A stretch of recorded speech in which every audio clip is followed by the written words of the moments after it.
Something about AI safety research that really bothers me is that it's being treated like a math problem.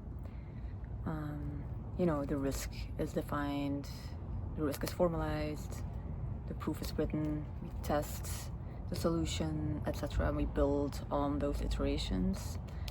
And I see this mostly just looking at the people who work in this field, not just who vibe out in this field.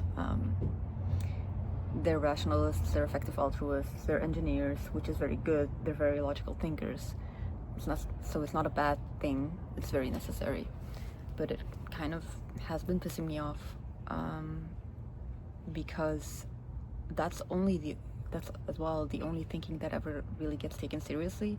That's not really only the case in AI safety research, but in any kind of science these days.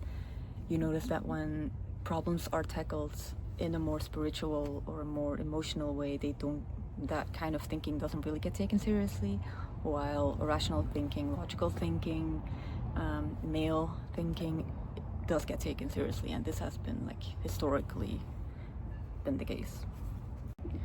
Obviously, also in rationalist communities, the human psyche is seen as something that we have to bypass when trying to reason about these things. So feelings are biases.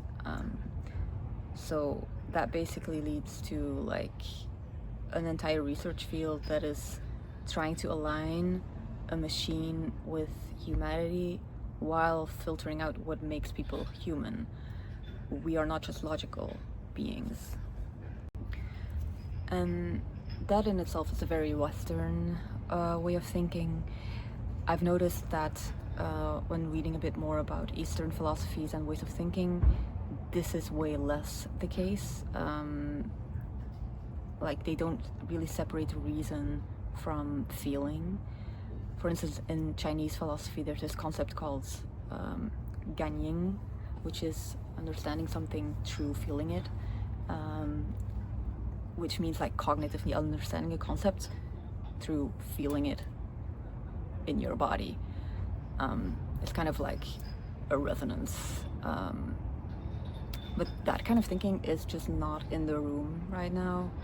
No one is really thinking in this way, and it's such an obvious blind spot to me, but it just stresses me out basically. And I've been trying to get this across to some people with little success as of now, but I'm still working on it. I'm hoping to start talking about this with some more people who think artistically, who are, I would say, in the safety research field. There's the autistic people and the schizophrenic people. The autistic people are very logical, and the schizophrenic people are, well, more like me. There are some others, but they are way less available. And this is a very weird video maybe, but I think to solve this issue quickly, because we have to do it quickly, we just need more people in the room, different people in the room. And these arguments shouldn't just be seen as some kind of woo way of thinking. We should take them seriously.